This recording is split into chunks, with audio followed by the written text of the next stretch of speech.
정결한 마음 주시옵소서. 우리 찬양 들으시고 우리 강의 시작합니다.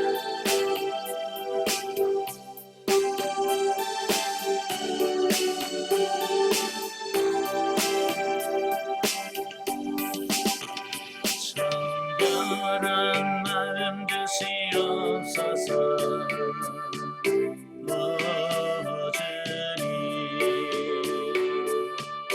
정결한 영을 새롭게 하소서. 정결한 마음 주시옵소서.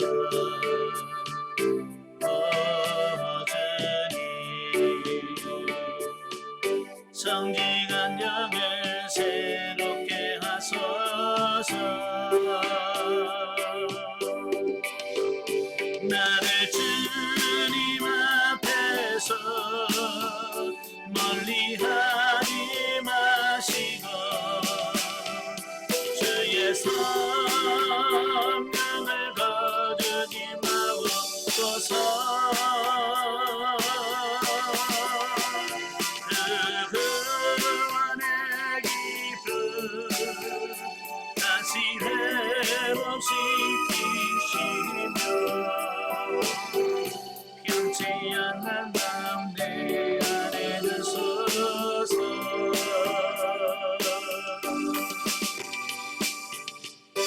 아멘.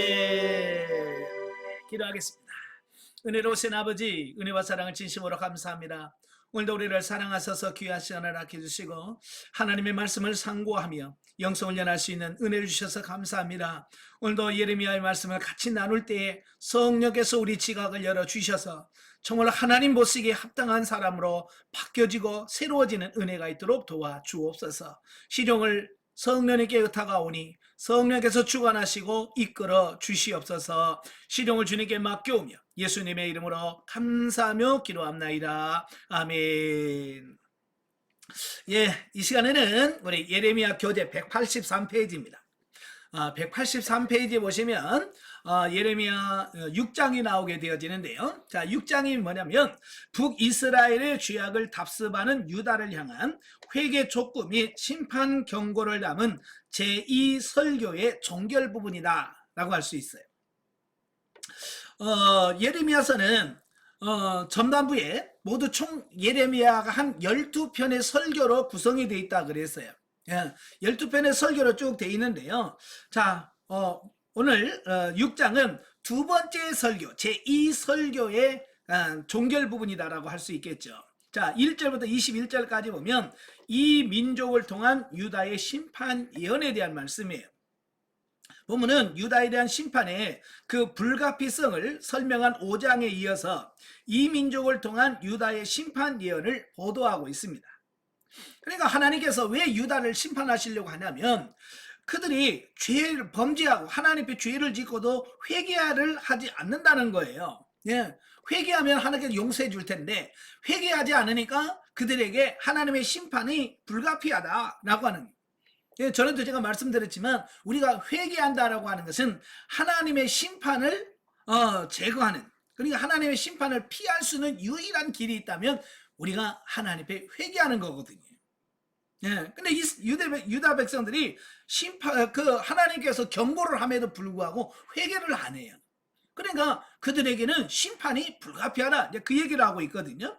자, 이러한 본문의 내용에 따라서 양분할 수 있는데요. 먼저 1절부터 8절에서는 북방에서 온 이방 군대로 표현되는 바벨론 군대가 종교적, 도덕적으로 하나님 앞에 하였으면서도 회개할 줄 몰랐던 예루살렘을 잔혹하게 유린하는 장면을 매우 생생하고도 사실적으로 묘사함으로써 하나님의 경고를 멸시하는 유다 백성들의 조속한 회개를 유도하고 있다라고 하는 겁니다. 그러니까 회개하지 않으니까 하나님께서 이방 민족, 누구냐면 바벨론이거든요. 바벨론 민족을 통해서 남유다를 징계하겠다, 그 얘기를 하고 있습니다. 그러면서 마치 생생하게 하는 이유가 있는데 뭐냐면 그들에게 회개를 촉구하는 내용입니다. 아마 여러분 자녀를 키워보실 때 자녀가 잘못했는데 잘못했어요 라고 하면 이게 모든 게 풀리는데, 아이가 고집이 세가지고 잘못했어요 안 하면 어떻게 해요? 이 버릇은 고쳐야 되겠고. 그러면 목소리가 커지죠. 야, 진짜 안 할래? 이제 이렇게 커지잖아요. 왜? 빨리 너 잠을 빌어라. 그 얘기잖아요. 지금 하나님도 어찌 보면 회개하기를 싫어하는 유다 백성들에게 이렇게 강력하게 말한 이유는 나 화났다. 너 지금 빨리 회개해. 그 얘기거든요. 예. 그때 빨리 회개를 했어야 되는데 유다 백성도 고집 세요. 예. 사람만 우리만 고집 센 게 아니라 유다 백성도 굉장히 고집 셉니다. 즉 당시 유다 민족은요. 그 성전과 성전 예배가 지속되는 한 예루살렘의 멸망은 있을 수 없다는 종교적 확신에 가득 차 있었고요. 그리하여 그들은 범죄하고도 회개할 줄을 몰랐다는 겁니다. 예, 하나님께서 이렇게 강력하게 예레미야 선지자를 통해서 선포함에도 불구하고 유다 백성들이 회개를 안 해요. 왜냐하면 유다 백성들은 자기 나름대로 믿는 구석이 있었어요. 그 믿는 구석이 뭐냐면 우리 유다 예루살렘에 예루살렘 성전이 있고 성전에서 우리가 하나님께 예배를 드리고 있는데 그 예배 드리고 있는 한 성전이 있는 한 우리는 절대로 망하지 않아라는 거예요. 자, 그래서 그들이 성전에서 예배만 되면 오케이인 줄 알았어요. 그러니까 우리는 하나님께 예배도 드리고 제사도 드리는데 왜 우리가 망해? 우리는 절대 안 망해. 이제 그런 거죠. 그래서 그들은 하나님이 예레미야서를 통해서 회개하라고 그렇게 촉구를 해도 안 하는 겁니다. 그러나 예레미야는 여기서 예레미야의 파괴를 매우 사실적으로 묘사하여 예루살렘의 멸망이 하나님의 정하신 뜻임을 분명히 함으로써 유다 백성의 회개를 유도하고 있다라고 하는 겁니다. 예? 그들이 우리는 성전이 있고 성전에서 제사를 드리고 있기 때문에 우리는 절대로 망하지 않을 거야 라고 확신에 찬 그들에게 아니야. 하나님은 이미 너희들 심판하기로 결정을 하셨어. 라고 그들에게 강력하게 선포하고 있다라고 하는 거예요. 자, 오늘날도 보면 우리 성도들 가만히 보시면 성도들도 이 유다 백성들과 비슷한 사람들이 참 많아요. 예, 뭐냐면 나 예배 드렸어. 예배 드린 걸로 모든 것을 퉁치려고 하는 사람들이 많아요. 예. 그죠? 그래서 뭐라 그래? 나 주일 예배 안 빠졌어. 나 수요 예배도 드리거든. 그래서 그 예배 참석한 것으로 모든 것을 무마시키려고 하는 이런 시도를 한다 그 말 아니에요. 그걸로 이걸 다 무마시킬 수는 없다 그 말이에요. 한편 유다 백성들의 그 성전과 예루살렘의 존속에 대한 비신앙적인 이해는 예수님 당시 종교 지도자들과 유대인들의 성전 이해와 흡사하다고 하겠다라고 하는 겁니다. 예수님 당시에도 유대인들이 똑같은 사고를 갖고 있었어요. 하나님이 예수님 그리스도를 통해서 심판을 선포해도 이 유다 백성들은 뭐냐면 우리에게는 이렇게 좋은 성전이 있고 그 매주마다 매 안식일마다 제사 드리고 절기 지키고 이런데 왜 우리가 망하겠냐 라고 하는 것뿐이에요. 그래서 절대로 회개하지 않는 거죠. 자, 이것은 진리가 아닙니다. 진리가 아니고 이건 그들 나름대로의 신념일 뿐이에요. 각자의 신념. 그 신념은 의미가 없습니다. 오늘도 많은 사람들이 자기 신념에 속을 때가 많아요. 하나님은 아무 말씀도 안 했는데 자기 스스로 해주실 거야 라고 하는 어떤 그런 확신에 찬 신앙인들이 너무 많은 거예요.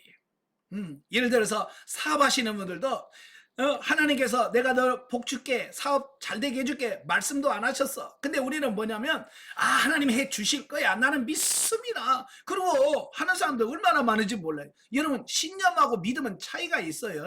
구분할 줄 알아야 돼. 자, 이어서 9절부터 21절까지 보면 죄에 대하여 무감각해진 유다 백성들의 완악함을 지적하면서 그들에 대한 하나님의 심판 원인이 그들의 내적 부패와 타락에 있음을 다시 한번 강조를 하고 있습니다. 그러니까 하나님이 그냥 심심하니까 내가 너 심판할게 그거 아니잖아요. 하나님의 심판은 반드시 이유가 있고 원인이 있습니다. 그 심판의 원인은 뭐냐면 죄예요. 범죄하는 겁니다. 타락하는 겁니다. 이것이 하나님의 징계와 심판을 있게 만드는 요인인 거죠. 자, 특별히 보면은 유다 백성들이 하나님의 경책을 대수롭지 않게 여기는 완고함을 뭐에 비유했냐면 할례 받지 못한 귀에다가 비유를 들었습니다. 예, 할례 받지 못한 귀다. 이처럼 유다 백성들의 심령이 무뎌지기까지는 여러 요인을 들 수 있겠지만 그중 많은 부분은 백성에게 거짓 안정과 평강을 전하는 거짓 선지자들과 제사장들에게 있었다라고 본다는 겁니다. 자, 이게 무슨 말이냐면요, 이 예레미야 선지자가 아무리 하나님의 심판을 얘기해도 이 백성들이 들어먹지를 않아. 왜냐하니까 이 거짓 선지자들이 거짓 선지자들이 아야야 그런 거 없어. 네? 절대로 우리는 망하지 않아. 네? 우리는 심판 없어 라고 거짓 선지자들이 예레미야가 전한 하나님의 말씀을 거부하고, 네? 그들이 듣기 좋은 소리로만 계속 하는 거예요. 그러니까 여러분, 하나님의 말씀이지만 내가 힘들다는 말을 듣기를 원하세요? 복 준다는 말을 듣기를 원하세요? 다 좋은 말 듣기를 원하잖아요. 그러니까 그게 진리냐 아니냐, 하나님 말씀이냐 아니냐, 이걸 따져야 되는데 이 사람들은 그 진리냐 아니냐를 따지지 않아요. 얼마나 그 하는 말이 내가 기분이 좋으냐, 내가 듣기 좋으냐, 요걸로 진리냐 생명이냐 요걸로 나누어요. 예. 예를 들어서 이런 거요. 그러니까 목회자들이 설교를 하잖아요. 그 목사님의 설교가 좋은 설교냐 나쁜 설교냐, 그 진리를 얼마만큼 잘 전하느냐 여기에 딸려 있는데, 보통 사람들은 뭐냐면, 예? 내가 듣기 좋으면 그 목사님 설교 잘한다. 근데 그렇게 얘기하고, 내가 듣기 싫은 소리 하면 그 목사님 설교 못해 이라고 이야기한다는 거예요. 예. 이게 많은 문제를 야기시키는 겁니다. 예. 바로 이 거짓 선지자들이 예레미야에 전한 그 말씀을 그건 하나님의 말씀이 아니다 라고 하면서 그들이 듣기 좋은 소리로만 계속 해야 되는 겁니다. 역시 제사장들도 똑같이 그렇게 했습니다. 그러니까 백성들은 자기가 듣고 싶은 이야기만 듣거든요. 그러니까 참 선지자가 외친 예레미야 선지자의 말을 안 듣는 겁니다. 자, 본문은 우리에게 몇 가지 교훈을 주는데요. 첫째, 형식적인 예배 생활과 종교 의식은 결단코 자신을 구원하지 못한다는 겁니다. 예, 오늘 저와 여러분들이 일주일에 몇 번 예배 드렸나가 중요한 게 아니고, 정말 하나님이 받으실 만한 영과 지혜로 예배하는 시간이 과연 얼마나 되느냐, 요게 중요한 거거든요. 근데 우리는 그런 거 안 따져. 뭐만 따져? 내가 일주일에 교회 몇 번 나가, 이제 이거잖아요. 그죠? 나 10번 나가. 그 10번 나가서 예배 드리는 그것에 참여하는 의미가 있는 거예요. 가서 졸든지 뭐 하든지 하여간 그 자리에 있으면 예배 드렸다라고 생각하는 거죠. 근데 하나님이 인정하느냐 안 하느냐 이게 중요한 거잖아요. 자, 말라기서를 보면 이스라엘 백성들은요, 자기는 자기 딴에는 열심히 하나님을 잘 섬긴다라고 생각을 한 거예요. 그지? 근데 말라기 선지자를 통해서 하나님이 하신 말씀이 뭐냐면, 야, 누가 성전문을 닫아서 그 제사를 좀 못 드리게 했으면 좋겠다라고 여기까지 얘기를 하는 거예요. 이스라엘 백성은 자기 딴에는 막 열심히 소 잡아드리고 염소 잡아드리고 막 열심히 제사 드리면서 하나님이 기뻐하실 거야, 좋아할 거야 라고 생각하고 제사를 드리지만, 하나님은 정반대로 누가 성전문을 닫아서 아예 그냥 제사를 못 드리게 했으면 좋겠다라고 한다는 거예요. 이게 뭐냐, 우리의 생각과 하나님의 생각이 다르다는 것을 말씀해주고 있습니다. 오늘 우리도 신앙생활하면서 내 생각에 사로잡힌 분들이 너무 많아. 예. 바로 그 문제가 여기서 지금 지적해주고 있는 겁니다. 아시겠죠? 예. 그래서 여러분, 형식적인 예배와 종교 의식은 결단코 나를 구원할 수 없어요. 여러분, 성경을 보면요, 유다 백성들요, 결단코 그들은요 제사를 쉬어본 적이 없어요. 예. 항상 그들은 범죄해도 죄는 지어. 죄 짓고 제사 드리고 딴 우상을 숭배할지언정 그들은요 일단 제사는 드려요. 예. 제사하고 엉뚱한 짓 해서 그렇지. 예. 그러니까 그것이 그들을 구원할 수는 없다는 얘기예요. 두 번째로, 종교 지도자들의 부패와 타락은 곧 그 사회의 부패와 타락과 직결되며 그 결과는 그 사회에 파멸을 가져온다는 것을 말씀해주고 있습니다. 예, 맞아요. 이 종교 지도자들의 타락은 곧 교회 타락을 의미하고 교회 타락은 나라 전체의 타락을 의미하는 거예요. 그래서 이 지도자가 굉장히 중요한 거거든요. 그러니까 우리 성도들은 이 지도자들을 위해서 기도하셔야 돼요. 지도자 영적으로 깨어있기를 위해서 기도하고 그 지도자들이 타락하지 않도록 위해서 기도하셔야 돼요. 네? 네, 뭐 목사님들이니까 다 알아서 하시겠지라고 여러분 다 맡기면 안 돼요. 예? 그들이 망하면 여러분도 같이 망하게 돼 있어요. 아시겠죠? 예? 그들이 타락하면 우리도 타락할 수밖에 없습니다. 자, 세 번째로 하나님을 떠나서는 참된 평화와 안전을 결코 얻지 못한다는 교훈을 우리에게 주고 있습니다. 그죠? 참된 평화와 안전과 구원은 하나님 안에 있어요. 예. 자, 185페이지 오시면 22절에서 30절까지 보면 예루살렘 멸망 전야의 공포입니다. 자, 보면은 북이스라엘의 죄악을 답습하는 유다를 향해 회개를 촉구하고 심판을 경고하는 그 두 번째 설교의 종결 부분으로 이 민족을 통한 유다의 심판을 언급한 지난 단락에 이어서 예루살렘 멸망 전야에 유다 백성들의 공포를 예언적으로 묘사를 하고 있습니다. 예, 그러니까 5장에서도 이미 말씀드렸듯이 북이스라엘의 멸망은 결국 남유다의 멸망에 대한 예표요, 모형이란 말이에요.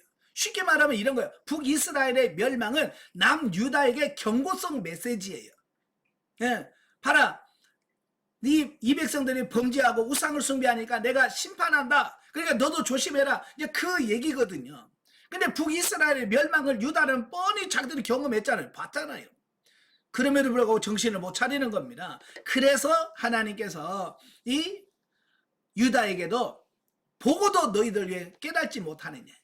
그래서 그들에게도 너희도 심판하겠다라고 말씀하는 거거든요. 자, 본문에서 하나님의 심판 도구로 사용된 이방 군대의 그 진격에 대한 유다 백성들의 공포를 아주 생생하게 묘사를 해주고 있습니다. 특히 본문은 하나님의 심판의 도구인 바벨론 군대의 호전적인 위용을 그들의 공격용 무기와 군대의 돌격 진용 그리고 무자비한 기질 등을 통해서 보여주고 있다라고 하는 겁니다. 자, 이런 위협적인 바벨론 군대는 유다로 하여금 전의를 완전히 상실하게 하고 두려움에 떨게 만들었는데 예레미야는 이를 해산을 앞둔 여인과 독자를 잃은 부모의 심정에 비유하여 묘사하고 있다라고 하는 겁니다. 우리가 보통 우리가 고통스럽다, 아프다, 힘들다 이것을 표현할 때 최고의 아픔을 표현할 때 보통 해산의 고통이라고 표현하거든요. 그러니까 이 바벨론에 의하여 유다가 멸망하는 어떤 그 고통과 두려움을 해산을 앞둔 여인에게 비유를 들었어요. 또 더 나가서 독자를 잃은 부모의 심정에 비유를 했습니다. 여러분, 예, 부모는 자녀를 잃는다는 거, 예, 이건 굉장히 고통스러운 거잖아요. 그죠? 예, 뭐 10자녀가 있는데 10자녀 중에 누구 하나만 잘못돼서 죽어도 고통이 크단 말이에요. 그죠? 근데 하나밖에 없는 아들이 죽으면 그 부모의 고통이 얼마나 크겠어요. 그죠? 제일 크겠죠. 그래서 바로 그 아픔과 그 고통을 비유해서 묘사를 하고 있는 거예요. 이처럼 하나님께서는 유다를 잔인한 바벨론 군대를 통해서 심판하신 것은 마치 그들이 어떤 뜨거운 풀무불에서 재련되지 않는 은처럼 하나님의 거듭된 경고에도 불구하고 돌이키지 않은 완악함 때문이었다라고 하는 것을 말씀해 주고 있습니다. 그러니까 하나님께서는 이 유다 백성들의 멸망을 원치를 않는 거예요.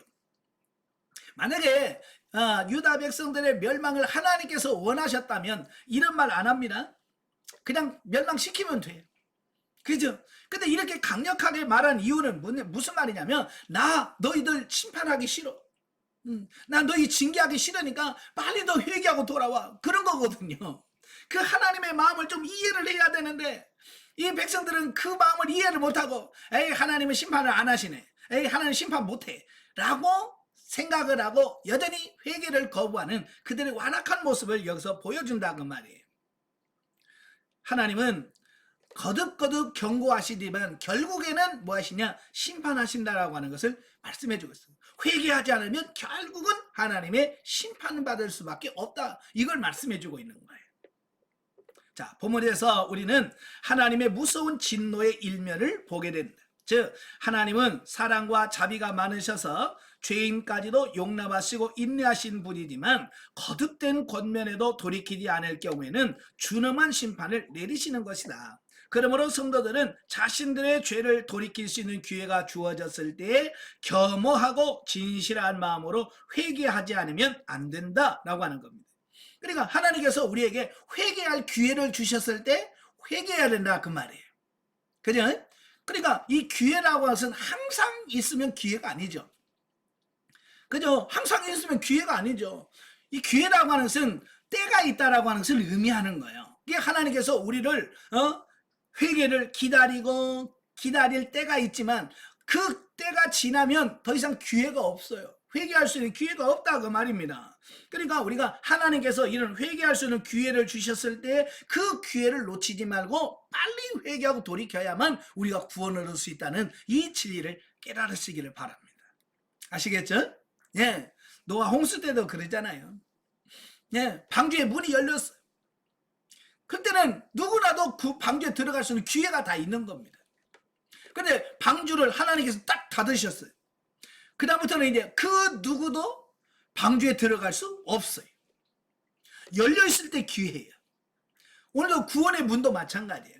회개의 문도 마찬가지고요. 하나님께서 딱 열어놓으셨을 때 우리가 회개하고 할 수 있어야지. 영성도 마찬가지예요.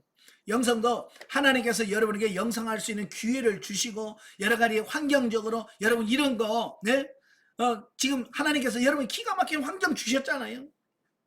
나중에는 영성훈련 받고 싶어도 환경적으로 받을 수 없는 환경이 또 올 수 있다는 말이에요. 그렇잖아요. 그러니까 그때 되면 아이고 진작 받을 걸 그래봐야 이미 기회가 없으면 소용가 없어요. 그러니까 기회 줬을 때 우리가 할 수 있는 건 해야 된다 그 말이에요. 자, 영적이에 보죠. 지속적인 회개를 촉구함에도 불구하고 함에도 불순종하는 유다는 멸망을 선고받았고요. 결국 죄악 때문에 멸망을 받게 됩니다. 북방에 있는 자들을 통하여 유다를 멸망시키면 유다가 그들을 의지하였기 때문이다. 영적인 차원에서 보면 인생이 가장 의지하고 중요시하는 대상을 통하여 수치를 당하고 고통을 당함으로 하나님을 의지할 것을 말씀하고 있습니다. 이게 무슨 말씀이냐면요. 우리는 하나님만을 의지해야 되는데 우리는 하나님이 아닌 뭔가를 의지하는 게 있습니다. 유다는요. 하나님을 의지한다라고 말하지만 자꾸 유다 백성들은 애굽을 의지하거나 저 북방 민족들을 의지하거나 하나님이 아닌 뭔가를 의지하고 있어요. 그래서 하나님은 아니야 나만 의지해. 네, 나만 의지해라고 하나님께서 그들에게 말씀을 하시거든요. 그래서 하나님만 의지하면 얼마나 좋겠어요. 그죠?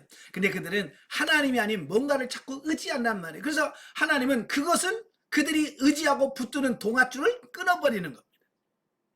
자, 우리도 마찬가지예요.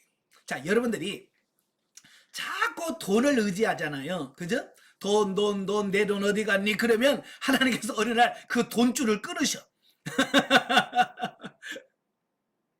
또 어떤 사람은 건강해서 막 맨날 운동하면서 건강 챙겨야 돼. 건강이 최고야. 그 건강 하나님께서 싹 걷어가셔. 내가 하나님보다 더 의지하는 뭔가가 있으면 하나님 그걸 걷어가신다는 거예요. 그래서 여러분들 중에서 그 내가 하나님보다 더 사랑하고 더 의지하는 게 뭔가를 정확하게 여러분이 발견하시고 그걸 조심하셔야 돼요. 아시겠죠? 그래서 하나님보다 더 사랑하는 것 없어야 돼요. 아시겠죠? 예, 그러니까 뭐든지 하나님만 최고로 사랑하고 그 다음으로 사랑하셔야 돼요. 그래서 예수님 뭐라고 그래요? 나보다 남편을 더 사랑하고 부모를 더 사랑하고 자식을 더 사랑하면 안 된다. 이거 하나님 나라 합당치가 않다라고 말씀하고 있잖아요. 하나님을 최고로 사랑하시길 바랍니다. 그래서 인생에 의지할 대상이 결국은 자기를 멸망시키는 것이며 오직 영원히 의지할 분은 하나님 한 분이시라는 사실을 우리에게 가르쳐준다. 예. 자, 7장입니다. 186페이지. 자, 7장에서는 유다의 위선적 신앙에 대한 책망과 심판 경고를 담은 제 세 번째 설교의 계시 부분입니다. 자, 1절부터 15절 가보면 유다의 위선적 성전 예배를 책망을 하고 있어요. 자, 본달락에서부터는 남유다의 위선적인 신앙을 책망하고 심판을 경고하는 세 번째 설교가 시작이 되고 있는데요. 자, 본문에 선포된 장소가 어디냐면 성전입니다. 성전에서 선포되었기 때문에 이걸 성전 설교라고 하는 별명이 붙어 있습니다. 자, 7장 1절부터 8장 3절의 계시 부분으로 그 유다의 위선적인 성전 예배를 책망하고 있습니다. 먼저 1절부터 7절까지는 유다의 위선적 성전 예배를 본격적으로 책망하기에 앞서서 하나님께서 진정으로 원하시는 예배가 무엇인지를 설명하고 있다라고 하는 겁니다. 자, 오늘날 이것은요, 오늘 우리들에게 주어진 말씀이에요. 그러니까 잘 새겨 들으셔야 됩니다. 예. 자, 이는 유다의 형식적이고 그 다음에 위선적인 예배를 더 부각시키기 위한 것이다 라고 하는 겁니다. 그러니까 우리가 정말로 하나님께 예배를 드린다고 주일날 가서 앉아 있는데 정말 주님이 받기를 원하시는, 하나님이 좋아하시는, 기뻐하시는 그런 예배를 드리고 있는지, 아니면 형식적이고 위선적인 예배를 드리고 있는지 우리 자신을 되돌아보라, 그 말이에요. 자, 여러분에게 제가 질문 던지겠습니다. 정말 내가 주일날 가서 예배 드리는 이 예배를 하나님께서 정말 받으실 걸로 나는 확신한다, 손 들어봐요. 아무도 없어요? 이게 받을지 잘 모르겠다, 손 들어봐. 그러면 그냥 아무 생각 없이 그냥 예배 드립니까? 이게 큰 문제예요. 왜냐하면 많은 분들이 그냥 시간 내서 와서 앉아서 찬송하라면 찬송하고, 기도하라면 기도하고, 일어서라면 일어서고, 앉으라면 앉고, 기도합시다 기도하고, 그러고 온단 말이에요. 그죠? 그러고 뭐라 그래? 아, 오늘 예배 잘 드렸어 라고 한다는, 이게 뭐냐? 형식적인 예배란 말이에요. 형식적인 예배. 과연 저도 목사입니다만은 늘 예배 드리면서 고민하는 게 그런 거예요. 오늘 드리는 예배가 정말 하나님께서 기뻐하시는 예배일까? 라는 그런 의문을 가지고 늘 하나님께 질문을 던집니다. 예. 그래서 설교할 때도 하나님, 이 제가 전하는 이 말씀이 정말 하나님께서 전하고자 하시는 메시지입니까? 그렇지 않으면 그건 아무 의미가 없잖아요. 그죠? 하나님께서 전하고자 하는 메시지가 아니라 그냥 내가 하고 싶은 이야기를 하면 이건 설교가 아니죠. 그냥 연설이지. 그죠? 그래서 이런 부분 하나하나를 놓고 늘 고민하면서 정말 내가 드리는 예배가 정말 하나님이 받으실 만한 그런 예배가 맞나? 라고 하는 이런 질문을 던져요. 여러분도 한번 여러분의 드려지는 예배가 정말로 하나님이 기뻐하시는 그런 예배인지 여러분 스스로가 자문해 보십시오. 확신이 없으면 여러분 기도하시면서 뭘 더 우리가 수정해야 되며 바꿔야 되는지 하는 부분을 깨달으시길 바래요. 자, 여기 보시면 이는 유다의 형식적이고 위선적인 예배를 부각시키기 위한 건데요. 자, 특별히 본문은 유다인들의 성전 예배가 그 정당성을 인정받기 위해서 행해야 될 4가지 조건을 언급하고 있는데, 이는 역으로 유다 백성들이 이를 행하지 않았음을 반증한다라고 하는 겁니다. 그러니까 예배라고 하는 것은 단순히 예배 시간에 앉아있다고 되는 게 아니라 하나님이 원하시는 삶을 살아드려야 그게 예배죠. 그래서 제가 늘 삶은 예배다, 예배는 삶이다 라고 하는 말을 강조하는데요. 바로 오늘 본문 말씀에도 바로 예레미야가 선지자가 하려고 하는 말씀이 그거예요. 예. 그가 뭐라고 하냐면 너희 길과 행위를 바르게 하라. 너희가 정말 하나님께서 기뻐하시는 제사를 드리려면 너희 길과 행위를 바르게 해라. 그래서 뭐라고 하냐면 이웃들 사이에 정의를 행하는가, 이웃들 사이에서 정말 내가 정의를 행하는가. 두 번째로 이방인과 고아와 과부를 압제하지는 않고 있는가. 또 무지한 자의 피를 이곳에서 흘리지는 않는지, 또 다른 신을 따라 화를 자초하고 있지는 않는지, 쉽게 말하면 우상숭배하고 있지 않는지, 이걸 살펴보라는 거예요. 그러니까 그냥 성전에 와서 그냥 소 잡아들고 염소 잡아들인다고 하는 게 아니라 내 삶 속에서 이 말씀대로 살고 있는지 그걸 살펴보라 그 말. 그러니까 삶이 따라주지 않는 예배는 형식적인 거 외식적인 예배다라는 사실입니다.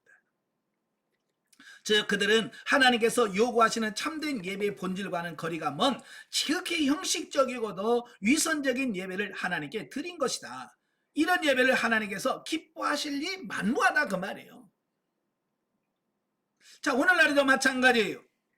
하나님이 영과 진리로 드려진 예배를 받으시니 형식적으로 드려진 예배는 받지 않으신다라는 말씀이에요.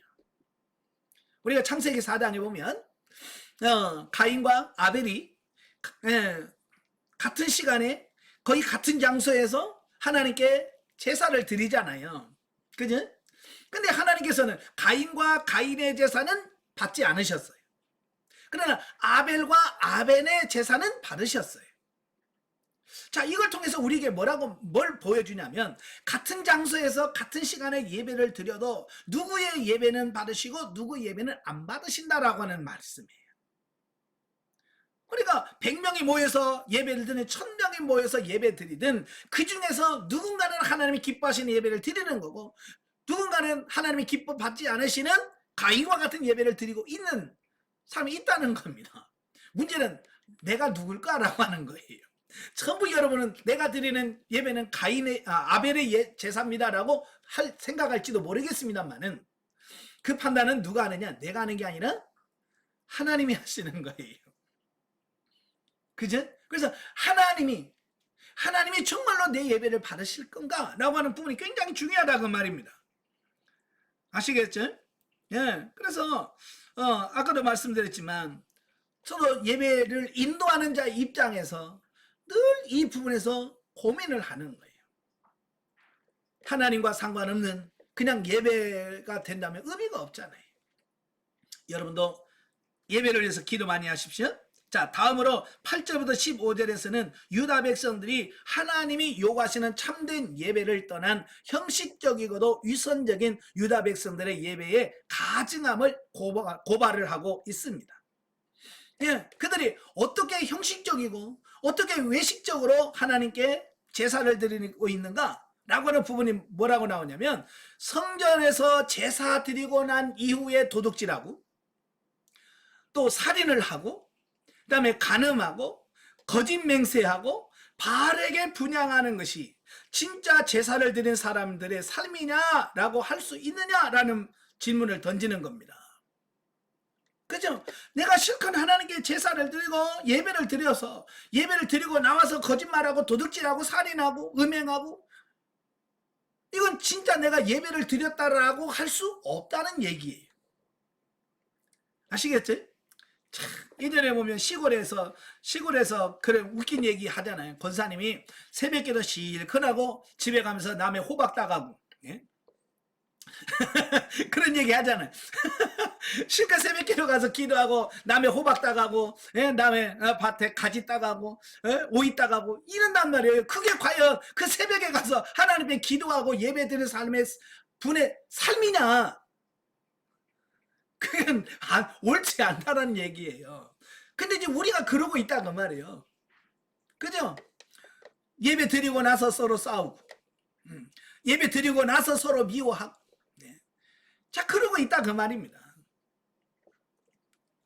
또 과거 이스라엘 백성들의 범죄로 인하여 왕정시대 이전 이스라엘의 예배 중심지였던 실로의 성소가 파괴되고 이스라엘이 블레셋에 의하여 멸망당하였듯이 유다 백성들의 가증스러운 예배와 악행으로 인한 예루살렘 성전이 파괴되고 유다가 황폐화될 것을 준엄한 심판 경고를 해주고 있다라고 하는 겁니다.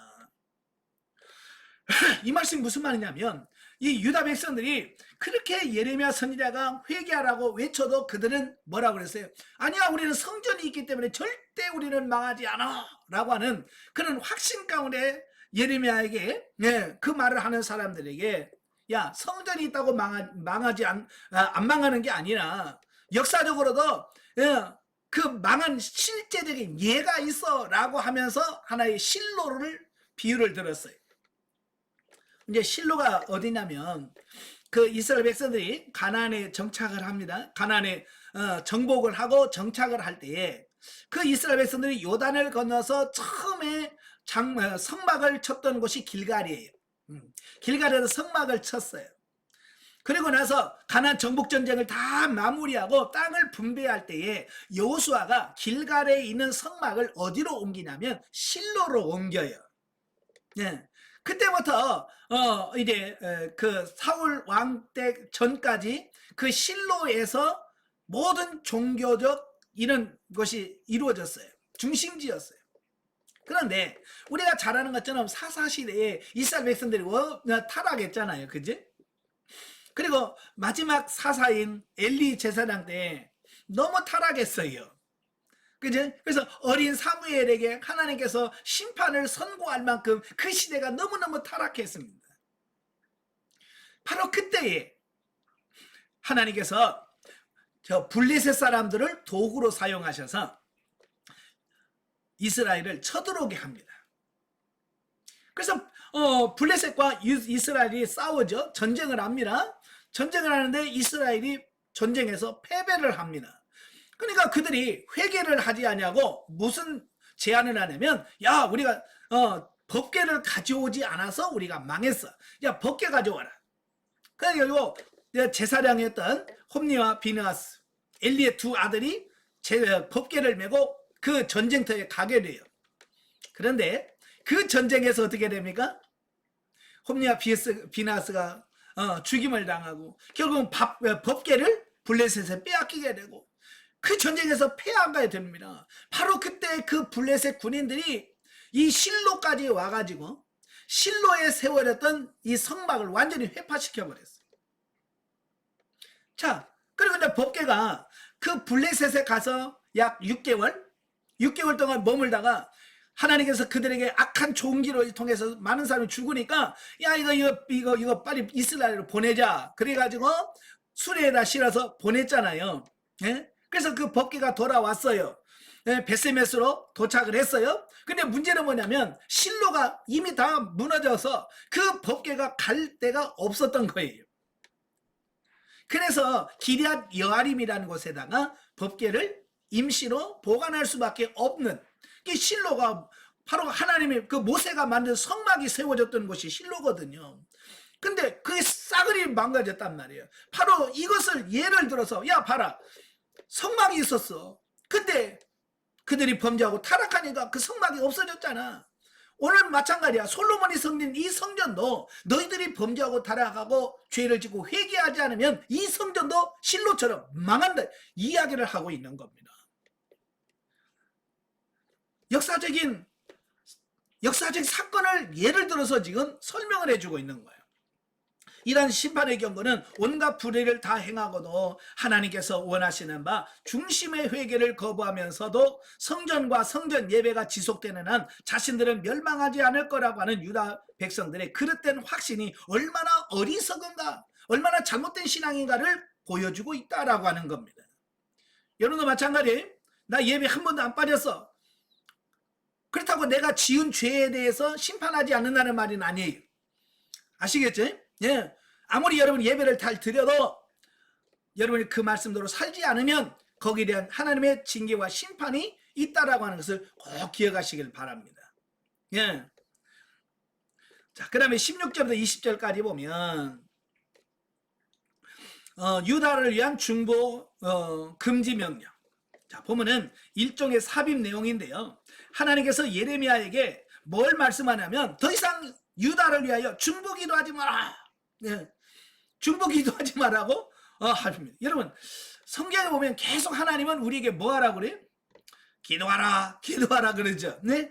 근데 유일하게 성경에 보면 여기 보면 너 더 이상 유다를 위해서 중보기도 하지 마라. 예. 중보기도 하지 말라고 말씀하고 있습니다. 자, 이건 뭡니까?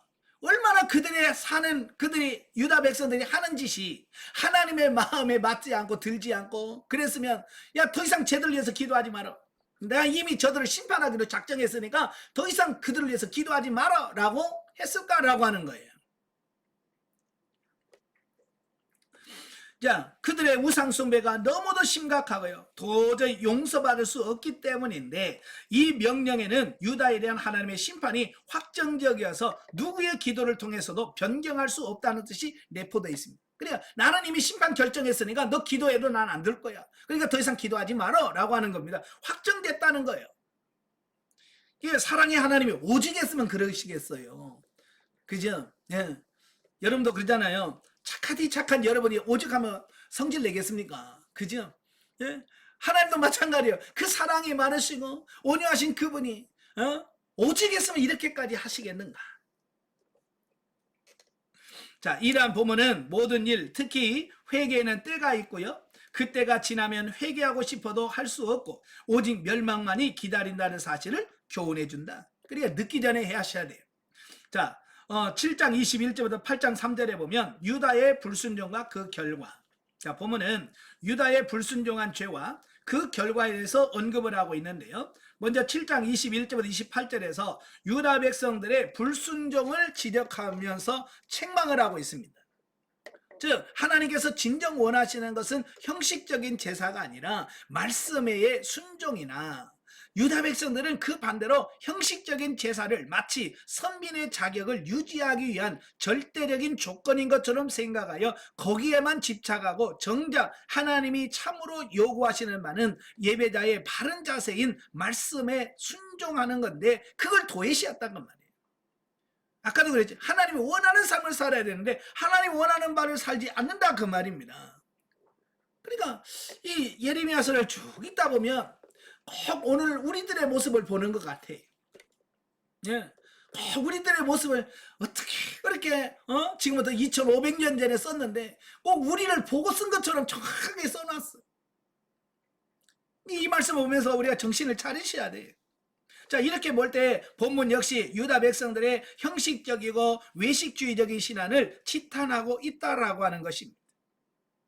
자, 그리고 7장 29절부터 8장 3절에서는 유다의 그 불순종한 결과에 대한 언급으로 하나님께서 당신의 말씀에 불순종하여 가증한 우상을 숭배할 뿐만 아니라 하나님의 거룩한 성전을 우상으로 더럽힌 유다를 전쟁을 통한 심판하심으로 예루살렘을 비롯한 유다 모든 성읍들을 황폐하게 함은 물론 그 백성들로 하여금 잔인하게 살육당하게 하고 죽어서도 편히 묻히지 못하게 하는 실로 비참한 종말을 당하게 할 것과 그 남은 자들로 하여금 포로로 잡혀가 죽는 것이 사는 것보다 나을 정도로 큰 고통을 당하게 하실 것임을 예언하고 있다라고 하는 겁니다. 이건 철저하게 하나님께서 심판하시겠다라고 하는 말씀이거든요. 네.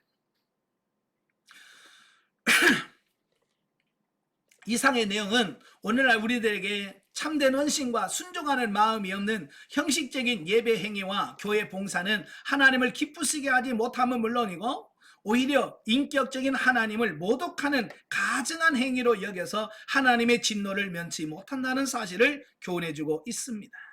오늘 이 말씀 여러분 가슴속에 새기시길 바랍니다. 그냥 몸만 교회에 앉아있다고 예배가 아니라니까요. 몸만 교회에 앉아서 그냥 시키는 대로 한다고 예배가 아니에요. 정말 우리가 영성이 형성이 되어서 우리의 삶이 하나님의 말씀대로 사라져져야만 그게 진짜인 거예요. 아시겠죠? 그래서 우리가 좀 더 영성 훈련을 통해서 우리 영이 성장하고 성숙해져서 하나님이 말씀하시는 그 말씀들을 살아서 실천하고 순종해 가며 그 말씀을 사는 여러분들이 되어야 될 줄로 믿습니다. 자, 8장으로 넘어가죠. 자, 8장은 유다의 위선적 신앙에 대한 책망 및 심판 경고를 담는 제3설교의 연속 부분인데요. 자, 4절부터 7절에 보면 완고한 유다를 향한 심판 경고입니다. 자, 보면은 거듭된 그 심판 경고와 회개의 권면에도 불구하고 회개치 않고 계속해서 죄의 길로 달려가는 완고한 유다를 향한 심판의 경고로 크게 세 부분으로 나뉘어서 살펴볼 수 있다. 먼저 4절부터 7절에는요 마음의 욕망과 무절제한 충동에 사로잡혀서 무모할 정도로 죄악을 저지르면서도 회개할 줄 모르는 유다 백성들을 인간의 본성을 거스른 완고한 자들로 책망하고, 스스로 선민이라고 자처하면서도 하나님의 규례를 전혀 무시하고 사는 그들의 무법한 생활을 하나님께서 정하신 자연법칙에 순응하여 사는 철새들의 본능에 대비하여 책망을 하고 있다라고 하는 겁니다. 예. 그러니까 이런 거예요. 짐승들, 예, 특히 공중의 학이나 여기 산비둘기, 제비, 두루미, 자, 이런 철새들은 어때요? 그 철이 바뀌는 걸 기가 막히게 알고, 예? 정확한 때에 날아왔다가 또 때가 되면 또 착 날아가잖아요. 그 하나님이 정한 시기를 기가 막히게 알고 그렇게 움직인다 그 말이에요. 근데 문제는 뭐냐면 하나님의 백성이라고 하는 이 인간들은 때가 돼도 올 줄을 모르고, 그죠? 예, 때가 돼도 하나님을 찾을 줄도 모르고, 자, 그런다 그 말이에요. 그러니까 회개할 줄 모르는 그 백성들을 짐승만도 못하다는 얘기예요. 예, 가끔 보면 그 머리 나쁜 사람들을 세대갈이라고 하잖아요. 그죠? 머리 나쁜 사람을 세대갈이라고 하는데, 이 머리가 새가 제일 나쁘다고 그래요. 예? 지능이 별로 안 좋대. 그런데 그 지능이 낮은 그 새들도 철을 따라서 기가 막히게 움직이고 사는데, 이 만물의 영장이라고 하는 이 인간들만큼은 하나님께로 돌아올 줄 모른다는, 다시 말하면 새보다도 못하다, 짐승만도 못하다, 그 얘기를 하고 있는 겁니다. 그리고 나서 8절부터 12절까지 보면 유다 백성들의 그 완고함과 무법한 생활의 원인이 하나님의 율법을 자의적으로 해석하여 거짓된 교훈을 가르치고 거짓 평안을 전한 유다 종교 지도자들에게 있음을 지적을 하고 있다라는 겁니다. 자, 아까도 말씀드린 6장에서 지도자들의 책임이 크다는 말씀을 했죠. 자, 여기서도 마찬가지예요. 이 잘못된 지도자들이 문제라 할 수 있다라고 하는 사실입니다. 예, 그래서 이 특별히 말세에 당한 이 시대는 정말 깨어있는 지도자가 필요합니다. 예, 깨어있는 지도자가 필요해요. 그래서 여러분들도 늘 하나님께 이런 깨어있는 지도자들을 위하여 기도하고 간구하셔야 돼. 예, 마치 뭐가 같으냐면요, 그 젖을 먹이는 엄마가 뭘 먹느냐에 따라서 그게 아이들에게 영양이 그대로 가잖아요. 그죠? 그래서 엄마가 막 매운 거 막 먹으면 이 아이가 그 매운 젖을 먹고 설사를 하고 그런대요. 예. 이게 무슨 말이냐면 지도자가 어떠냐에 따라서 그 밑에서 젖을 먹는, 말씀 먹는 그 아이, 성도들이 상태가 달라진다 그 말이에요. 그러니까 좋은 목회자, 좋은 지도자를 만난다는 것은 정말 말세에는 진짜 복 중에 복인 거예요. 아시겠죠? 그래서 좋은 지도자, 깨어있는 지도자를 만나기 위해서 기도하셔야 돼. 예, 아시겠죠? 자, 그 다음에 끝으로 13절에서 17절에 보면 유다의 완고함에 대한 하나님의 심판을 경고하고 있습니다. 즉 온갖 죄악을 다 행하면서도 성전이 있는 한 자신들은 결코 멸망하지 않고 편안하리라고 확신하며 회개할 줄 몰랐던 그 완고한 유다 백성들을 하나님께서 북방에서부터 오는 재앙, 곧 바벨론의 군대를 통해서 심판하실 것을 선포하고 있다라고 하는 사실입니다. 예. 자, 오늘날도 마찬가지. 지금 영성훈련하고 있는 여러분들에게도 또 똑같은 현상이 있을 거예요. 여러분, 나 영성하니까 하나님이 나 심판하지 않겠지? 맞습니까? 틀립니까? 예? 여러분이 아무리 영성을 해도 여러분이 변화되지 않고 이 말씀대로 사는 삶이 없다면 어찌 보면 저와 여러분은 하나님 앞에 섰을 때 더 큰 심판을 받을 수밖에 없다는 겁니다. 내가 너를 변화시키려고 영성훈련 시기나 받게 했는데 영성훈련까지 받으면서도 왜 안 변했냐? 이제 그렇게 될 거예요. 아시겠지? 그래, 영성훈련 안 받는 사람이, 그래 너는 영성훈련 안 받았으니까 몰라서 그래, 내가 이해한다. 하나님은 그럴 수 있어요. 근데 우리는 이제 안 돼요. 이미 영성훈련을 받았기 때문에 그 핑계도 못 대. 나 몰라서 그랬습니다 라고 여러분 핑계도 못 대요. 이제 여러분이 할 수 있는 방법은 뭐예요? 에이, 나 포기해. 그러라고 하는 거예요? 아니잖아요. 정말 하나님이 기뻐하시고 원하시는 삶을 살아질 수 있는 영성을 덧입기를 위하여 정말 최선을 다해서 가야 된다 그 말입니다. 아시겠죠? 그냥 어떻게 해서 3년 때우는 그런 건 의미가 없어요. 3년 해서 수료하면 뭐 하고 있습니까? 뭐 3년 수료한다고 여러분은 월급을 더 줍니까? 뭐 아무것도 없어요. 여러분이 정말 그 말씀을 통해서 여러분 영성에서 변화되지 않으면 진짜 아무 의미 없는 게 이 영성훈련이에요. 변화된다면 여러분의 가치관이 바뀌어서 정말 하나님 원하시는 삶을 산다면 기가 막힌 거예요. 정말 그런 변화된 삶을 사는 여러분 되시길 바랍니다. 아시겠죠? 자, 18절부터 9장 11절까지 보면 유다를 위한 예레미야의 애가입니다. 자, 원래 이제 애가라고 하는 말은 슬픈 노래라는 뜻이에요. 자, 보면은 유다 백성들에게 다가올 하나님의 심판을 생각하면서 동족인 유다 백성들을 향하여 예레미야가 자신의 안타까운 마음을 애가로 지어 노래를 부르고 있다라고 하는 겁니다.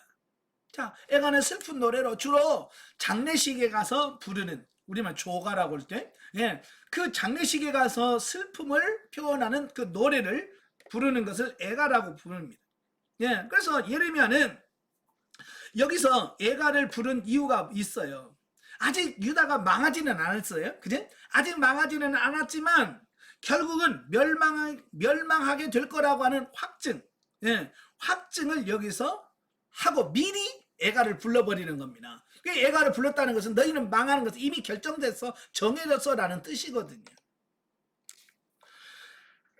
그래서 이제 본달락은 내용상 크게 이제 두 부분으로 구분이 되어지는데요. 자, 8장 18절부터 22절에서는 그 하나님의 심판으로 인해 어떠한 치료제로도 치유할 수 없는 상처를 입은 유다를 위한 예레미야의 애가를 언급하고 있습니다. 그러니까 사람이 몸이 아플 때 어떤 치료하는 방법이 있다. 어떻게 하면 이 치료가 된다라고 하는 그게 그 방법이라든지 내가 나을 수 있는 방법이 있다면 소망이 있잖아요. 그죠? 예를 들어서 무슨 약을 먹으면 낫는다. 뭐 이런 어떤 그런 부분이 있으면 소망을 갖잖아요. 근데 만약에 그 병이 있는데 이거 뭐 아무것도 없다. 치료약도 치료 방법도 없다. 이건 죽는다. 죽는 것밖에 없다라고 나오면 무슨 소망이 있겠어요? 그죠? 소망이 없잖아요. 지금 예레미야의 심정이 그런 거예요. 이 유다 백성들을 살리고 싶은데 유다 백성들을 살리고 싶은데 방법이 없는 거야. 어떤 방법도 이제 백약이 무효해. 그러니 예레미야의 심정이 얼마나 안타까워하겠어요. 특별히 본문에서 예레미야는 유다 백성들이 당할 심판의 무서운 참상과 고통을 자신의 아픔으로 드러내고 있는데, 이는 그 자신이 심판을 선포하는 선지자인 동시에 심판의 대상인 백성의 한 사람이라는 이중적인 위치가 주는 독특한 감정이라고 할 수 있다라고 하는 거예요. 즉 예레미야는 비록 하나님의 심판 경고를 전달하는 자이지만 동시에 그 역시 백성의 일원이라는 점에서 백성들의 환난과 고통을 자신의 환난과 고통으로 묘사한 것이다 라고 하는 사실입니다.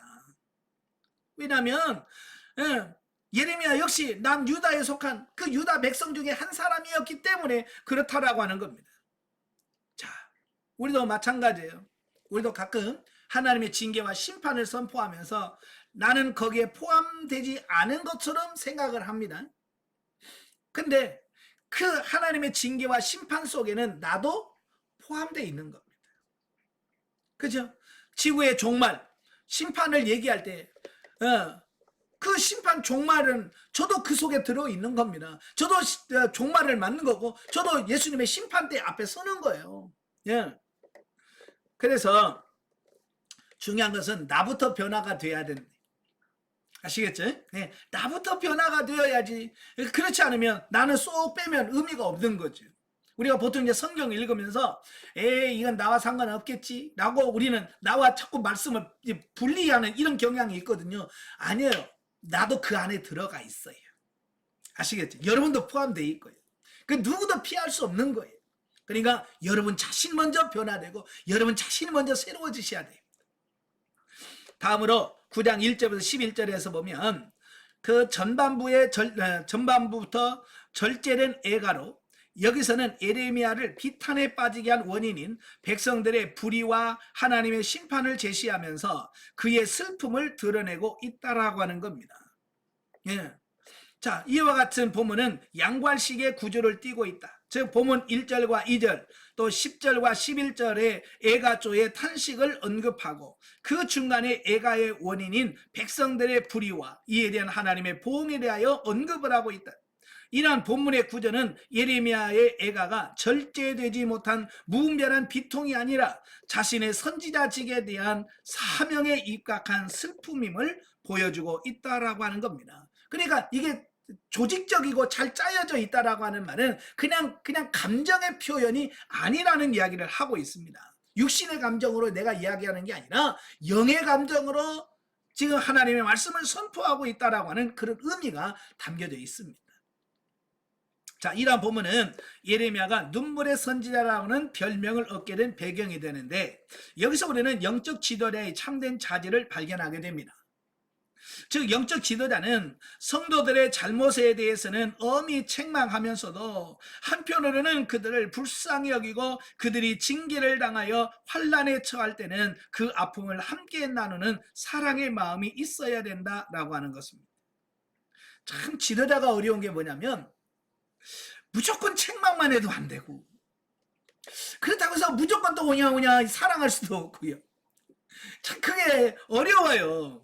잘못한 부분에서는 과감하게 책망하고 질책도 하고 또 뭐 사랑할 때는 확 하고 그래야 되는데 참 이게 좀 잘 안 될 때가 참 많아요. 그래서 공의가 강하신 분들은 설교할 때 보면 맨날 치는 설교를 많이 하죠. 그죠? 예, 공의적으로 보니까 잘못을 지적하고 회개를 외칠 수밖에 없는 거. 또 이 사랑으로 치우친 목회자들은 맨날 여러분 소망을 하나님이 여러분을 사랑하십니다. 뭐 소망을 주고 희망을 준다 그 말이. 예.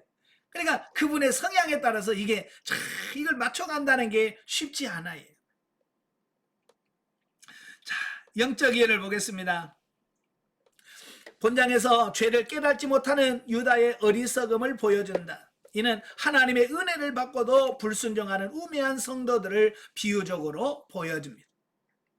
하나님의 은혜를 체험하고도 자신의 죄를 발견하지 못하고 순종치 않는 자들은 믿지 않는 자들보다도 더 악할 수 있다라는 것을 말씀해주고 있습니다. 예, 그러니까 이런 거예요. 예, 아예 모르면 그냥 모른다 치잖아요. 그지? 아예 모르니까 모른다 치는데 알면서도 행하지 않으면 거기에 따른 책임이 더 크다라는 사실을 말씀해주고 있습니다. 그래서 여러분들도 이 영성훈련 한다라고 하는 부분에서는 책임감을 가지셔야 돼요. 아시겠죠? 아, 영성인으로서 내가 어떻게 살아야 되는가. 그래서 좀 책임감을 가지고 정말 여러분들이 기도하면서 영성적 삶을 살아가려고 노력을 하셔야 돼요. 아시겠죠? 예.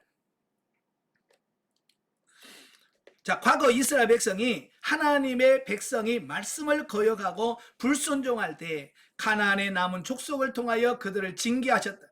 신자가 계속 징계받는 것은 하나님의 은혜와 권능을 받아 하나님과 동행하여 완전한 은혜를 누릴 삶이 보장되어 있음에도 불구하고 불순종하였기 때문이다라는 사실입니다. 아멘. 그러니까 하나님은 우리 믿는 모든 사람들이 복받기를 원해요. 그게 하나님의 본심이에요. 어려움 당하고 고통받는 거 하나님 원하는 게 아니에요. 그러나 우리가 하나님의 말씀에 불순종하고 하나님 말씀대로 살지 못하기 때문에 어때요? 징계가 올 수밖에 없는 거죠. 그래서 중요한 것은 뭐예요? 예, 우리가 빨리 변화되고 빨리 새로워져서 하나님의 말씀대로 사라지는 삶이 나오는 것이 제일 중요합니다. 그러면 하나님의 약속한 복이 우리에게 임할 줄로 믿습니다. 그러니까 우리는 살지는 않고 맨날 복만 달라고 하니까 하나님이 주실 수가 없는 거예요. 살아야 복이 오는데, 그죠? 살면 복이 오는데 살지는 않고 맨날 복 주시옵소서, 복 주시옵소서. 그러니까 하나님도 난감하죠. 네. 아니 살아야 그 말씀대로 순종하고 살아야 복을 줄 수 있는데 살지는 않고 복 달라고 하니까 복을 줄 수가 없는 거죠. 그래서 하나님이 복을 주시는데 무슨 복을 준다고 그랬어요? 빌어먹을 복을 준다고 그랬잖아요. 네. 그 말씀대로 못 살고, 예? 복 달라고 자꾸 비니까, 그래, 빌어먹을 복을 준다는 거예요. 예. 그러니까 여러분, 그런 복이 아니라 진짜 성경에서 약속되어진 신령한 복을 받기를 바랍니다. 자, 9장으로 가죠.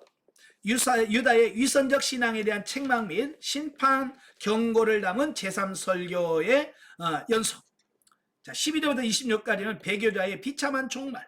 자, 보면은 하나님을 버리고 우상을 숭배하는 자의 결국에 대한 언급으로 모두 네 부분으로 나뉘어져 있습니다.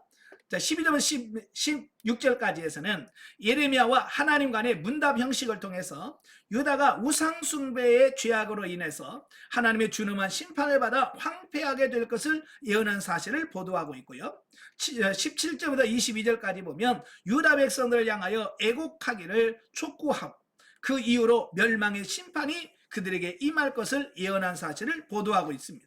그리고 23장 23, 24절에서는 일종의 삽입 내용으로 세상의 지혜나 힘으로 부를 자랑하지 말고 하나님을 아는 것과 하나님의 인간을 향한 자비를 깨닫는 것을 자랑할 것을 촉구한 사실을 보도하고 있는데, 여기에 이 내용이 삽입된 것은 아마도 유다 백성들이 평소 자신들의 지혜나 용맹 등을 과신하며 하나님의 기뻐하시는 일들을 무시하며 자신의 뜻대로 행했기 때문인 듯 하다라고 하는 겁니다.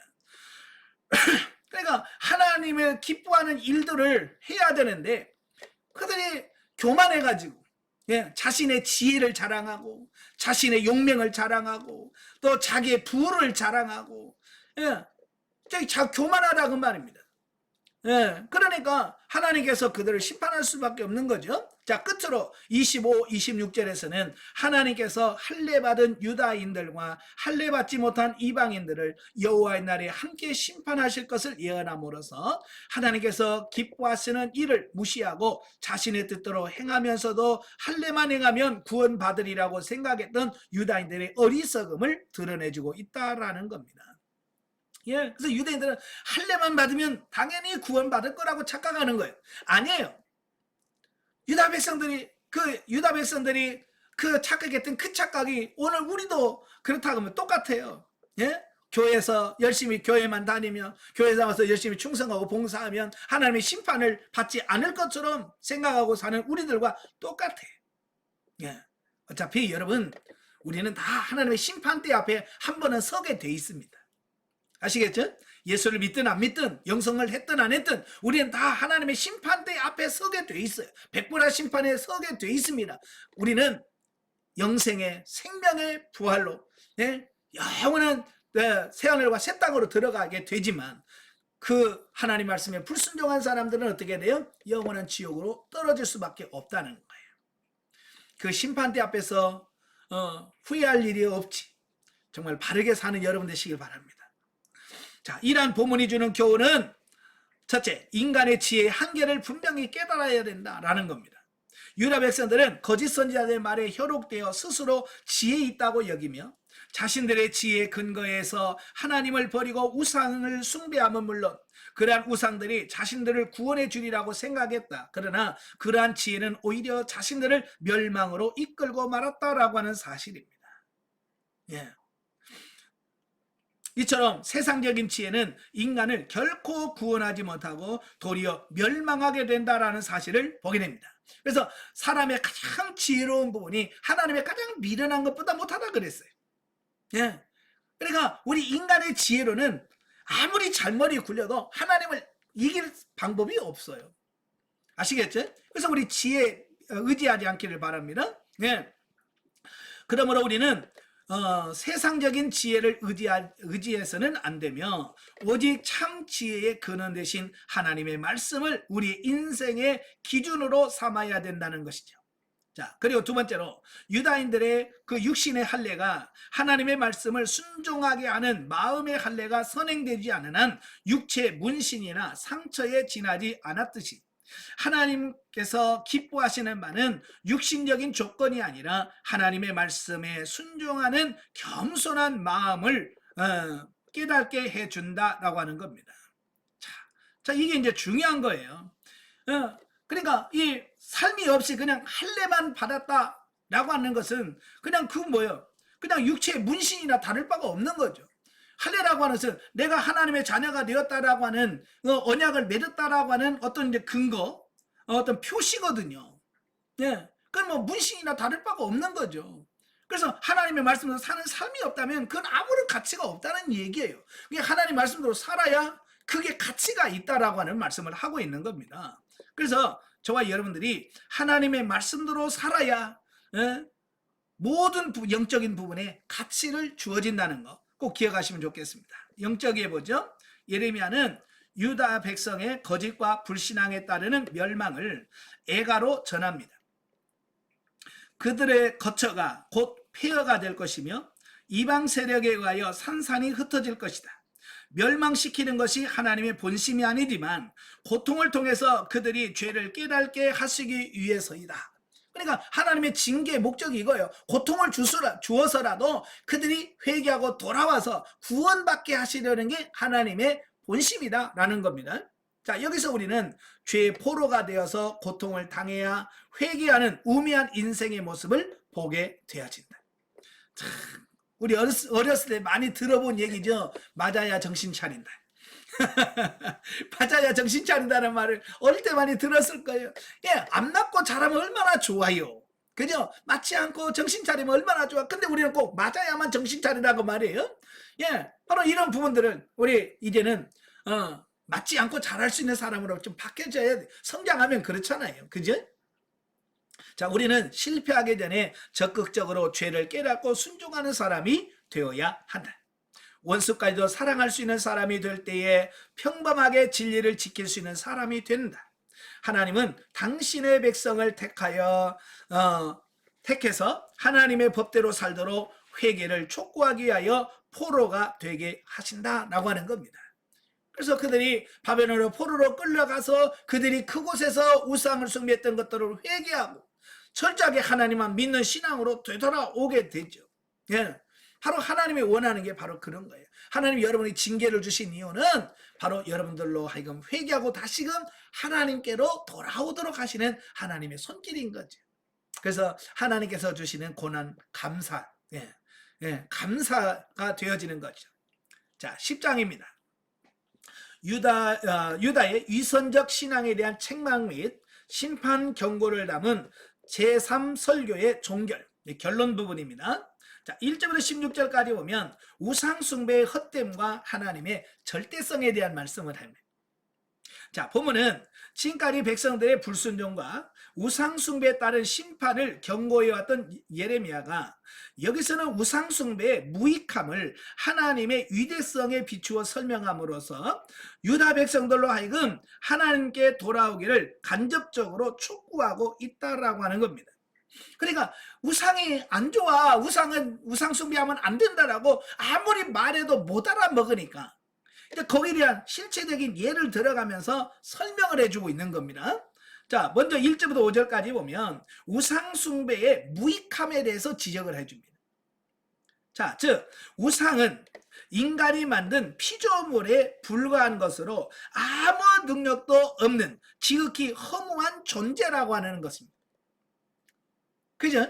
우상은 사람들이 깎아서 만든 거잖아요. 왜 돌, 나무, 금, 이건 다 뭐예요? 사람이 만든 하나의 그냥 작품일 뿐이에요. 사람이 만든 그 조각품이에요.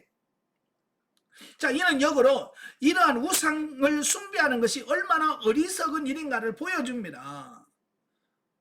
정말 우상 숭배하는 게 말이 안 되잖아요. 내가 실컷 깎아서 만들어 놓고 거기다가 복 주십시오, 신이시여, 이러면 이게 말이 됩니까? 그게 참 어떻게 보면 참 말이 안 되는데 분별력이 없으니까 사람들은 거기다 놓고 그게 마치 신비한 힘과 능력이나 구원을 줄 것처럼 우상에 대해서 그렇게 숭배하고 있다 그 말입니다. 이는 역으로 이러한 우상을 숭배하는 것이 얼마나 어리석은지를 보여준다. 실로 영원히 살아계셔서 천지만물을 주관하시는 창조주 하나님만이 우리의 경배의 대상인 것이다. 이게 하나님만이 예배의 대상이고 찬송의 대상이고 영광을 돌리는 대상이 되어진다. 그 외에는 경배의 대상이 될 수가 없습니다. 자, 6절부터 11절까지 보면 우상의 피조성과 대조해서 하나님의 절대성을 웅장한 언어로 선포하고 있습니다. 즉 하나님은 천지의 창조주로서 온 세계 열방의 참된 왕이시며 영원히 사시는 분임을 힘주어 강조하고 있고요. 예, 우상은 뭐요? 사람이 만든 거잖아요. 사람이 만든 거예요. 근데 하나님은 사람이 만든 피조물이 아니라 그 존재 자체에 그 선지하시고 창조주이신 참된 왕이라는 것을 말씀해주고 있습니다. 또 12절부터 16절까지 보면 만물의 창조주이신 하나님의 권능과 우상의 그 무능력을 비교하면서 제시해주고 있습니다. 자, 이러한 내용을 보면은 하나님을 다른 모든 경배의 대상들로부터 분리시키고 있다는 점에서 신학적 관점에서 볼 때 매우 중요한 의의를 지니고 있습니다. 즉 하나님의 유일성, 또 실제성, 또 만물의 근원으로서의 하나님, 또 우주 만물에 대한 하나님의 주권적인 통치와 섭리, 또 언약에 대한 하나님의 신실성 등을 강조함으로써 오직 하나님만이 인생의 참된 경배의 대상이라고 하는 사실을 보여주고 있다라고 하는 겁니다. 예. 자, 이렇게 해서 그 우상과 하나님은 절대로 비교할 수 없는, 예, 비교할 수 없는 그런 존재라고 하는 사실을 우리에게 말씀해주고 있습니다. 그래서 우상보다도 훨씬 더 우월하시고 뛰어나신 분이에요. 예, 우리의 경배의 대상이고 오직 섬김의 대상만이 된다는 것을 말씀해주고 있습니다. 자, 17절부터 25절까지 보면 임박한 심판으로 인한 예레미야의 비탄과 중보 내용입니다. 자, 보면은 예레미야의 세 번째 설교의 종결 부분으로 우상을 숭배하는 유다에 대한 하나님의 임박한 심판으로 인한 그 예레미야의 비탄과 중보를 언급해주고 있습니다. 먼저 17, 18절에서는 하나님께서 우상 숭배에 빠진 유다 백성들을 다른 민족의 포로가 되게 하심으로써 그들로 하여금 자신들의 잘못을 깨닫게 하실 것이라고 선포한 사실에 대한 기록이 있습니다. 자, 여기서 중요한 게 뭐냐면 아무 도움도 안 되는, 그죠? 아무 도움도 안 되는 우상을 숭배하고 우상에 정배하고 그러고 있는 그들의 모습을 보면서 우상이 너희들에게 아무 유익도 못 주는 걸 왜 그렇게 섬기느냐라고 말씀하고 있는 거예요. 예. 자, 우리가 이제 출애굽기를 보면서 이미 다 설명을 드렸는데요. 그 출애굽하기 전에 하나님께서 애굽 땅에 10가지 재앙이 임했잖아요. 10가지 재앙을 임했는데 그 10가지 재앙이 다 무엇과 연관되냐면 애굽 사람들이 섬기는 신과 관련돼 있어. 신. 예. 그래서 그 애굽 사람들이 그렇게 신이라고 숭배하고 섬기는 그 신들에 대한 심판. 예. 너희들이 섬기는 신은 하나님 앞에서 아무것도 아니야. 정말 무능한 존재야 라고 하는 사실을 보여준 사건들이 10가지 재앙이거든요. 그리고 도리어 그들이 신이라고 섬겼는데 도리어 신이라고 섬긴 그 대상을 통해서 고통을 받게 되는 이 부분을 보여주는 겁니다. 그 대표적인 예가 그 개구리 재앙. 두 번째 재앙이죠. 10가지 재앙 중에서 두 번째 재앙이 개구리 재앙이거든요. 자, 이스라엘 애굽 사람들은요 개구리를 신으로 섬겼습니다. 어떤 신? 다산의 신.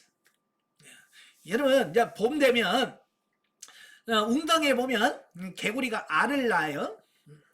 알을 낳는데 알을 까고요. 나중에 그게 알이 부화해서 올챙이가 되면요 조그마한 웅덩이가 시커멓게 바글바글바글바글 만큼 그 올챙이들이 많습니다. 그러니까 이 애굽 사람들이 그때 당시마다 이 자식을 많이 낳는 것을 신의 축복으로 여겼던 시대거든요.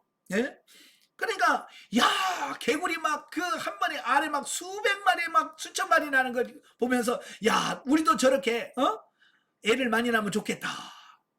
그리고 비나이다 개구리 신이여 나도 저렇게 애 많이 낳게 해주세요 라고 해서 개구리를 신으로 섬긴단 말이에요.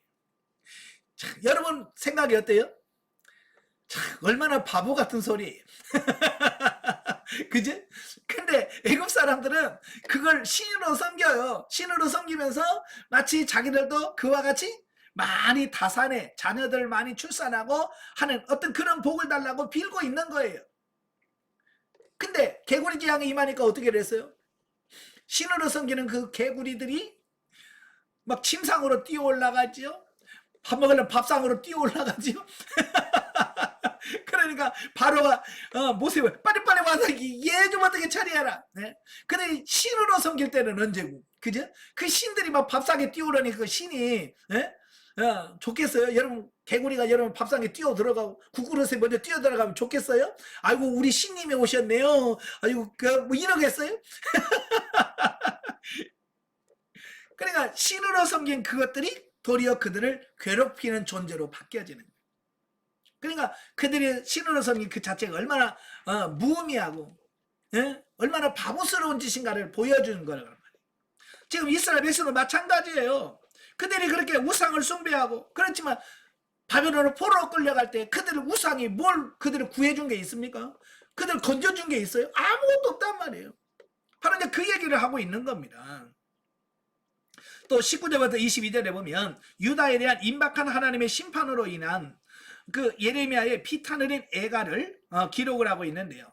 여기서 우리는 멸망할 수밖에 없는 조국의 현실 앞에서 고통스러워하면서도 하나님의 뜻에 순종하며 인내로서 극복하려는 신실한 신앙인으로서 예레미야의 모습을 보게 된다라고 하는 겁니다. 자, 끝으로 23절 25절에서 유다에 대한 하나님의 진노를 완화해달라고 하는 예레미야의 중보 기도를 기록하고 있습니다. 즉 범죄한 유다가 하나님의 심판을 받는 것이 마땅하나 자비와 긍휼을 베풀어 그들로 하여금 완전히 멸망에 이르지는 말게 해달라고 하는 탄원의 기도를 하고 있습니다.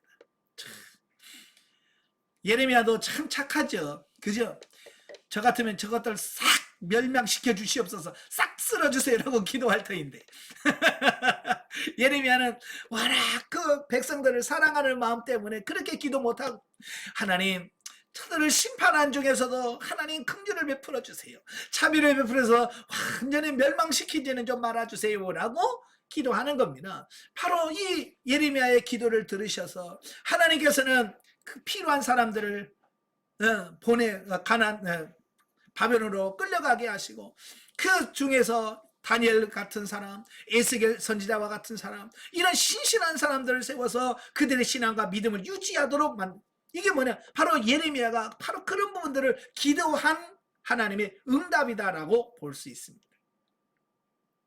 아울러 하나님의 기업인 유다를 황폐하게 한 이방 민족에게 주의 진노를 부으실 것을 호소합니다. 예?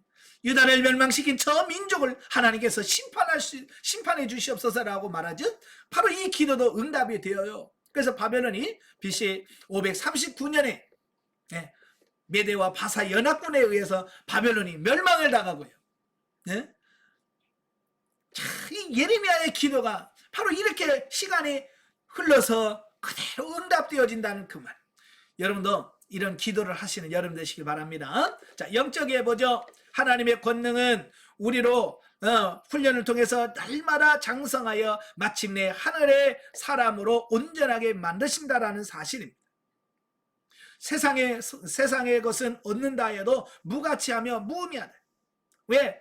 다 죽고 썩을 것이니까. 하나님의 권능과 세상의 영광 곧 우상은 비교할 수 없는 일이다. 하나님의 권능은 우리를 영원히 그리고 온전히 영광에 이르는 사람으로 만드는 것이다. 그 하나님 앞에 나아가 회개하고 돌이켜 하나님의 뜻대로 살지 않으면 세상의 노예가 되게 만들겠다는 의미다. 아멘. 자, 인생이 근심하는 모든 일은 그가 하나님을 신뢰하지 않기 때문이다. 어떤 일을 만나든 죄를 회개할 기회를 주고 믿음을 주시는 기회로 삼고 감사할 수 있는 단계에 이르러야 할 것이다. 아멘. 하나님은 심판하시는 중에서도 긍휼을 베푸시고 자비를 베푸시는 하나님이시래요. 그러니까 여러분 항상 어떤 상황 속에서도 하나님께 먼저 회개하고 하나님께 가까이 가는 여러분이 되셔야 여러분은 온전한 구원에 이룰 수 있다는 거 기억하시길 바랍니다. 네, 기도하겠습니다. 은혜로우신 아버지 감사합니다. 오늘도 하나님의 말씀을 듣습니다. 예레미야 선지자를 통해서 심판의 경고를 들어도 유다 백성들이 회개하지 못하고 돌이키지 않아 결국 바벨론에서 멸망당하는 모습을 보게 됩니다. 오늘 이 시대에 예레미야 선지자의 말씀을 기억하게 하시고 우리도 기회가 되어졌을 때 회개하고 돌이켜서 하나님이 원하시는 삶으로 바뀌어져가는 우리 모두가 될 수 있도록 성령님 도와 주시옵소서. 예수님의 이름으로 감사하며 기도합나이다. 아멘. 하나님 감사드립니다.